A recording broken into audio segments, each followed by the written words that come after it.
मित्रों नमस्कार। आज महिला दिवस है, अंतर्राष्ट्रीय महिला दिवस। और भारत के लिए इसका और जो भी महत्व हो, लेकिन ये समय है हम उन महिला पात्रों को याद करें जिनकी वजह से हमारी भारतीय संस्कृति है। कहा भी गया है, अहिल्या, द्रौपदी, तारा, सीता, मंदोदरी तथा पंचकन्या स्मरेत नित्यम महापातक विनाशनम। यही हमारी परंपरा है। यत्नारेस्तु पूजन्ते रमन्ते ततदेवता। आज मैं जिस किताब की बात करूंगा वो रामायण के महिला पात्रों पे है। इसे लिखा है डॉक्टर पांडुरंग राव, रामायण के महिला पात्र, और इसे प्रकाशित किया है भारतीय ज्ञानपीठ ने। किताब की बातें करने से पहले मैं लेखक के बारे में आपको बताऊं। डॉक्टर पांडुरंग राव 1930 में आंध्र प्रदेश में जन्म लिया। लोक सेवा आयोग नई दिल्ली के निदेशक तथा भारतीय भाषा परिषद कलकत्ता में निदेशक रहने के बाद भारतीय ज्ञानपीठ नई दिल्ली के निदेशक पद पर आसीन रहे। डॉक्टर राव आंध्र प्रदेश में प्रथम व्यक्ति थे जिन्होंने हिंदी में नागपुर विश्वविद्यालय से 1957 में डॉक्टरेट किया।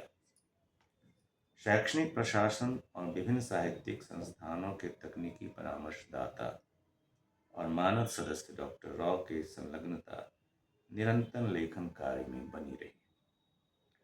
उनके तेलुगु, हिंदी और अंग्रेजी में तुलनात्मक साहित्य, भारतीय दर्शन और साहित्यिक आदान प्रदान से संबंधित लगभग 50 पुस्तकें प्रकाशित हैं। डॉक्टर पांडुरंग राव की एक और किताब है जो ज्ञानपीठ से प्रकाशित है, रामकथा नवनीत। वाल्मीकि रामायण को पढ़ना सबके लिए संभव नहीं है। ये रामकथा नवनीत वाल्मीकि रामायण का निचोड़ है। कभी इच्छा हो तो रामकथा नवनीत भी देख लें। बहरहाल आज की किताब है रामायण के महिला पात्र। डॉक्टर राव रामायण के बारे में कहते हैं कि प्राचेतश वाल्मीकि की प्रतिभा ने इस कथा को इतना रमणीय और मननीय शैली में प्रस्तुत किया है, यह केवल कथा न रहकर गाथा बन गई है। दैनंदिन जीवन में मानव मन को संबल और मनोबल प्रदान करने वाली अक्षय निधि इस महाकाव्य में निहित है।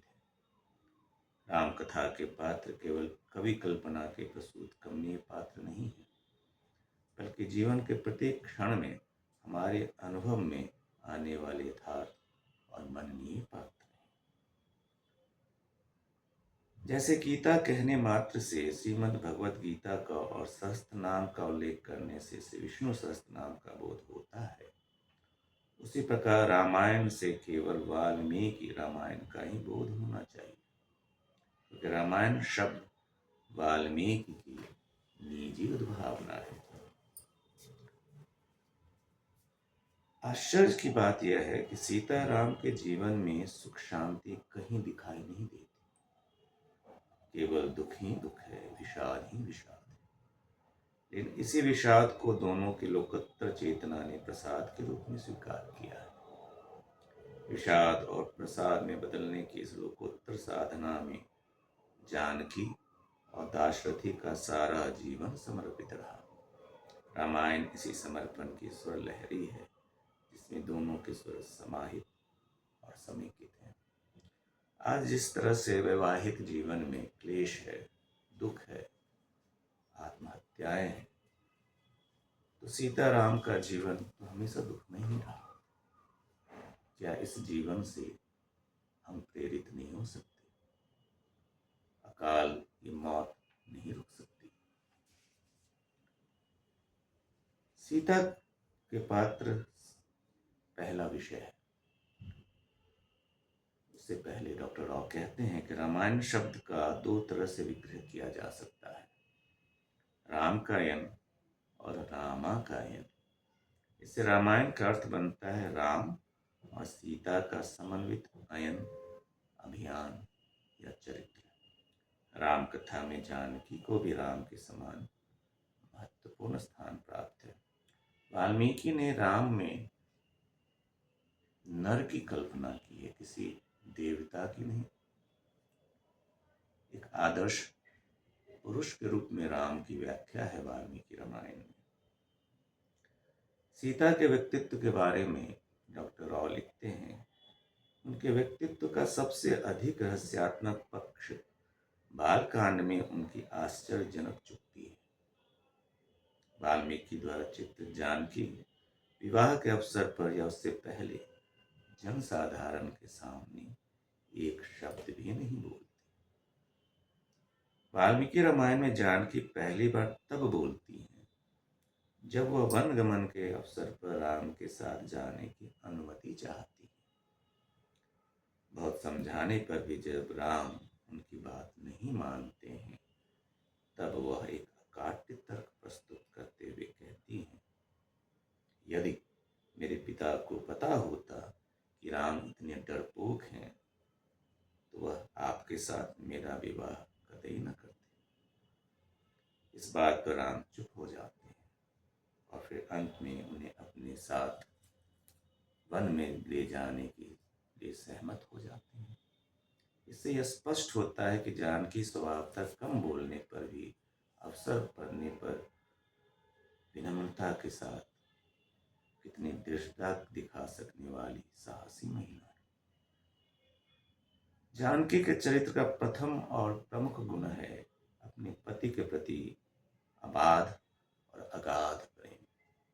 जब कौशल्या जानकी की राजसी सुख सुविधाएं छोड़कर वन जीवन में अपने पति के प्रति कर्तव्यों को सुझाने का प्रयत्न करती हैं, तो जानकी अपने विशिष्ट ढंग से उन्हें सांत्वना देती कि वह अपने जीवन स्वरूप राम के बिना अपने स्वतंत्र अस्तित्व की कल्पना तक नहीं कर सकती। जैसे रथ में चक्र के बिना कोई गति नहीं हो पाती, वैसे ही पति के बिना पत्नी को कोई सुख नहीं मिल सकता, चाहे वो 100 पुत्रों की मां क्यों ना हो। जानकी अपने सभी कामों में पति भक्ति तथा पूर्ण समर्पण की भावना से युक्त होने पर भी राम का अंधानुसरण नहीं करती। उनका अपना व्यक्तित्व है। वो राम के कामों पर शंका उत्पन्न होने पर उसे व्यक्त करने में तनिक भी संकोच नहीं करती। उदाहरण स्वरूप, जब राम दंडकारण्य में सभी दानवों को नष्ट करने की प्रतिज्ञा करते हैं, तो बड़ी विनम्रता और शिष्टता से पूछती हैं कि ऐसे निरीह प्राणियों को जो उन्हें हानि नहीं पहुंचा रहे हैं, नष्ट करना कहाँ तक न्याय संगत है। जानकी स्वभावतः निर्भीक है। जब रावण बुरे उद्देश्य से वेश बदलकर उनके पास आता है, तो उसे सचमुच साधु मानकर उसके साथ उसी प्रकार का व्यवहार करती हैं। लंका में भी वह इसी भाव को बनाए रखती हैं। वह बराबर उसे साधु कहकर संबोधित करती हैं। वास्तव में ऐसे दुराचारी व्यक्ति को साधु शब्द से संबोधित करने के लिए उच्च संस्कार से संपन्न होना आवश्यक है। सुंदरकांड वाल्मीकि की काव्य प्रतिभा और आर्दृष्टि का श्रेष्ठतम उदाहरण माना गया है। वास्तविकता यह है, इसमें केवल सुंदर वस्तु प्रस्तुत नहीं की गई है, बल्कि जानकी के रूप में सुंदरता ही इसमें मूर्तिभूत या साकार हो चुकी है। तुलसी की वो दोहे याद आते हैं, सुंदरता कहूँ सुंदर करे, छवि गृह दीप शिखा जन बरी, सब उपमा कवि रहे जुठाई, कहीं पटतरों की देह कुमारी। जानकी इतनी पवित्र और उदार थी कि वाल्मीकि को उनमें केवल सुंदरतम मूर्ति को छोड़कर और कुछ नहीं दिखाई देता, और यही श्रेष्ठ सौंदर्य सुंदरकांड में प्रस्तुत है। किसी भी वस्तु का वास्तविक सौंदर्य विषम परिस्थितियों में ही देखा जाता है। रावण के राज्य में सर्वाधिक प्रतिकूल परिस्थितियों में सीता का ऐसा विशिष्ट सौंदर्य प्रकट होता है। जानकी का सबसे बड़ा गुण यह है कि वह दूसरे का बुरा नहीं सोचती, चाहे वह कितने ही बुरे विचारों वाला क्यों न हो। राम के विषय में चिंतित होने पर लक्ष्मण के प्रति बोले गए कठोर शब्दों के लिए वह बार बार पछताती हैं। कभी वह अनुभव करती हैं कि उनकी दुखद स्थिति उनके दुर्भाग्य और बुरे बर्ताव के कारण बनी। राम ने सीता का परित्याग किया, उस मार्मिक प्रसंग का भी वाल्मीकि ने जो वर्णन किया है उसकी कुछ झलक आपको इन शब्दों में, डॉक्टर राव के शब्दों में मिल जाती है। राम कहते हैं, चाहे कुछ भी ना हुआ हो, लंका में 1 वर्ष रहने पर मैं तुम्हें अपनाने या अयोध्या ले जाने के लिए तैयार नहीं। मैंने अपना कर्तव्य पूरा किया, तुम रावण के हाथों से मुक्त हो गई। अब अपनी इच्छा अनुसार कहीं भी जाने के लिए तुम स्वतंत्र हो। अपने पति की निर्मम और कठोर टिप्पणी की प्रतिक्रिया स्वरूप राम के विलक्षण व्यवहार पर वह आश्चर्य प्रकट करती हैं और कहती हैं कि यदि आपको वास्तव में मेरी पवित्रता और चरित्र पर संदेह था तो हनुमान के माध्यम से क्यों नहीं कहला दिया। इससे आप और मेरे लिए लड़ने वाले ये सारे लोग शारीरिक और मानसिक यातना से बच तो जाते। जानकी राम से स्पष्ट रूप से कहती हैं कि आश्चर्य है कि आप मुझ में केवल दुर्बलता, चंचलता तथा अवगुणों से पूर्ण एक साधारण स्त्री को ही देख पाए। अयोध्या के परिसर में फैलने वाले अफवाह के आधार पर जानकी को वन में भेजना उनके लिए सबसे बड़ा आघात था। वहां भी वो मूक रहकर दुख उठाती, वाल्मीकि के आश्रम में शरण लेकर अपने भाग्य के बारे में सोचते हुए अपने दोनों बच्चों का पालन करती हैं, पर कभी भाग्य सुधारने की कोशिश नहीं करती। घटनाओं के सहज क्रम में जब राम अपनी पत्नी की दुर्दशा, पुत्रों के प्रताप के बारे में जानते हैं, जानकी विवश होकर राम के दरबार में जाती हैं। वहां भी वो दया की भीख नहीं मांगती। वास्तव में वो अपने कारण किसी भी तरह से राजा राम की प्रतिष्ठा पर आंच नहीं आने देना चाहती। वह पृथ्वी माता से निर्भीक होकर अनुरोध करती हैं कि वह अपनी बेटी को अपनी बाहों में लेकर शाश्वत शरण एवं शांति प्रदान करें। मनसा कर्मणा वाचा यथा रामं समर्चे तथा मे माधवी देवी विवरम दातुर्महर्ति।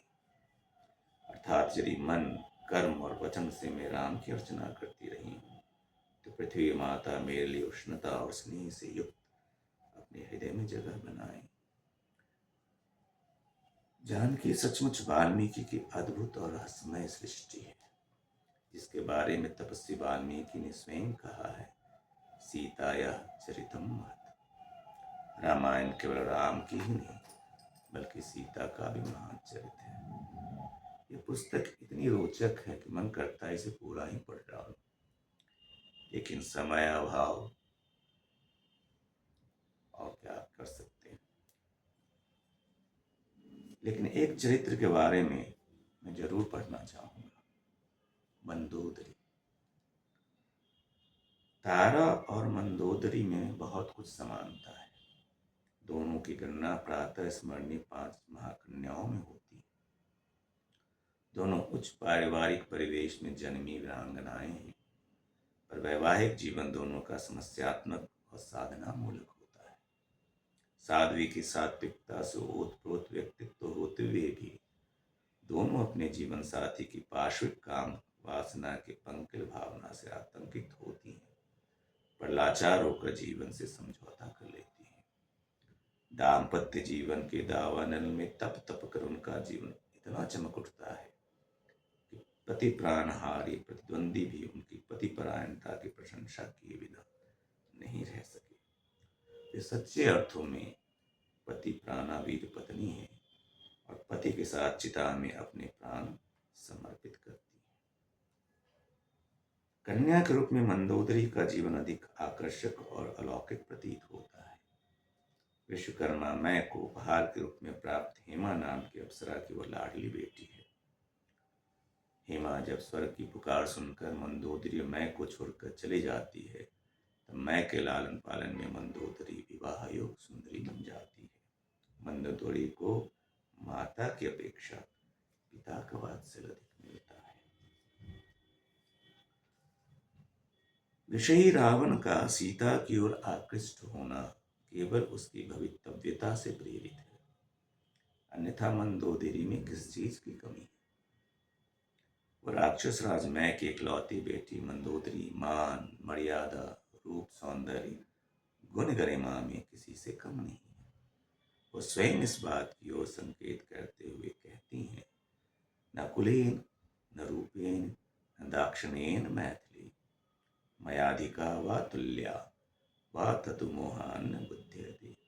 मिथिलेश की पुत्री सीता न कुल में, न रूप में, न अनुराग में मुझसे बढ़कर है, और भी कई दृष्टियों से वह मेरे बराबर भी नहीं है, पर मोह से अंधे मेरे पति यह बात समझ नहीं पाते।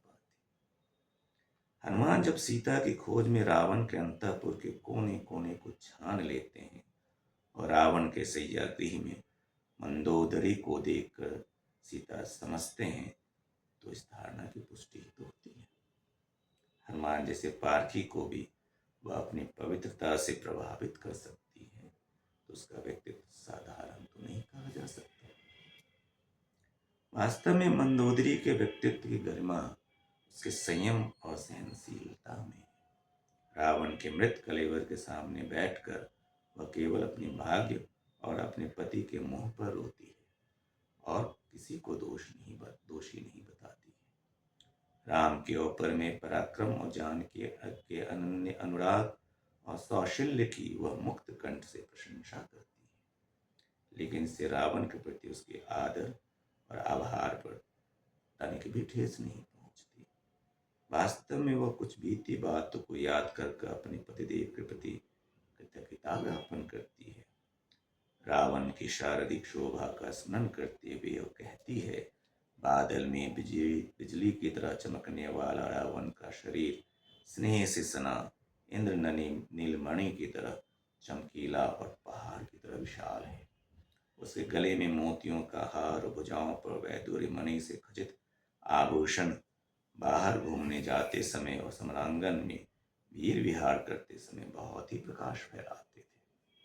जहाँ रावण के सौंदर्य, शौर्य और धैर्य की वह सहर्ष प्रशंसा करती है, वहाँ उसके धर्म विरुद्ध आचरण की निंदा करने में भी वो संकोच नहीं करती। नारी चौड़िमिदं क्षुद्रम कृतम सौंदर्य मानिना कहकर उसके घृणित और जघन अपराध का वो निर्ममता से उल्लेख करती है।